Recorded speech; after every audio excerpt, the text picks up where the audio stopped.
Dans ce tutoriel, nous allons voir comment intégrer du texte incurvé. Allons sur mon ordinateur.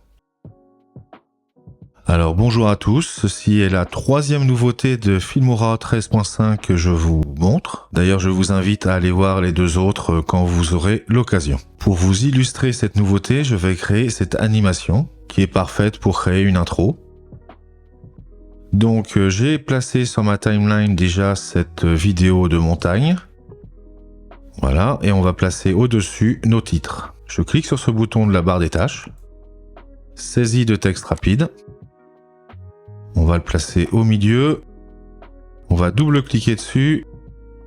Dans la zone de saisie, on tape ce que l'on souhaite.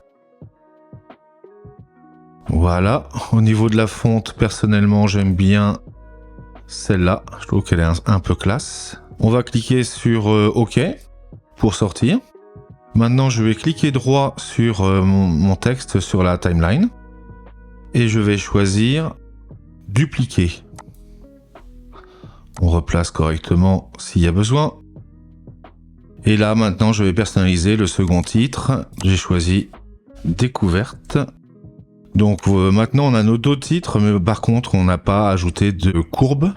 On le fera plus tard. Maintenant, on va ajouter notre logo. Donc je clique sur OK. Je vais déplacer ce logo sur la timeline avec un glisser-déposer. J'ajuste la durée. Et on voit qu'il est apparu au centre.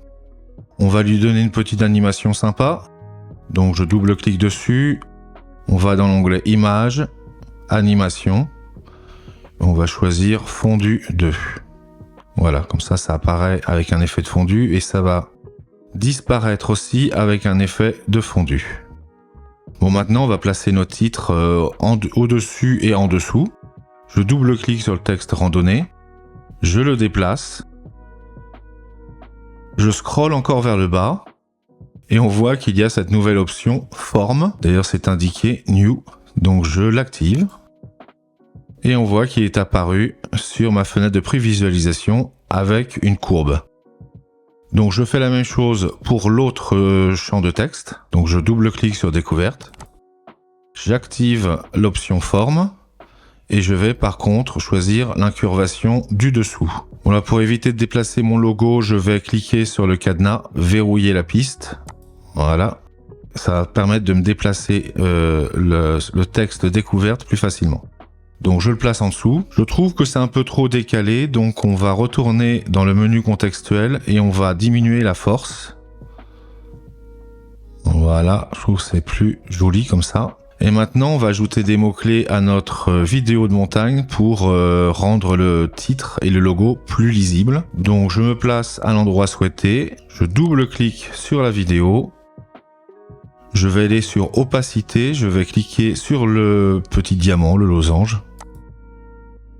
Je vais déplacer de quelques frames, de quelques images. Et je vais diminuer l'opacité. On va dire que là c'est bon, ça rend le titre lisible. J'avance la tête de lecture jusqu'à la fin de l'animation de mon logo et de mon texte. Et là je clique de nouveau sur le diamant. J'avance de nouveau de quelques images. Et je remets l'opacité à 100. Repassons ensemble le résultat.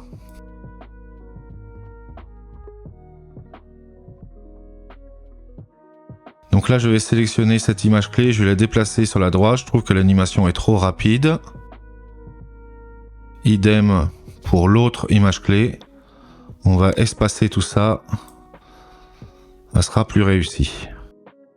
Par contre, on voit que mon texte n'est pas animé. On va faire cette légère amélioration. Donc je clique dessus. Là, je vais augmenter la force. Voilà.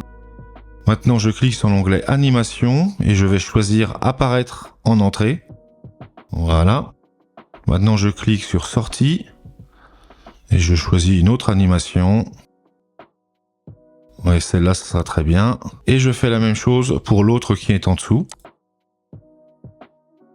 Repassons l'animation depuis le début. Voilà, j'espère que cette vidéo vous aura plu. Faites-le moi savoir s'il vous plaît. Likez, commentez, partagez. Et puis à bientôt, j'espère. Allez, ciao, ciao.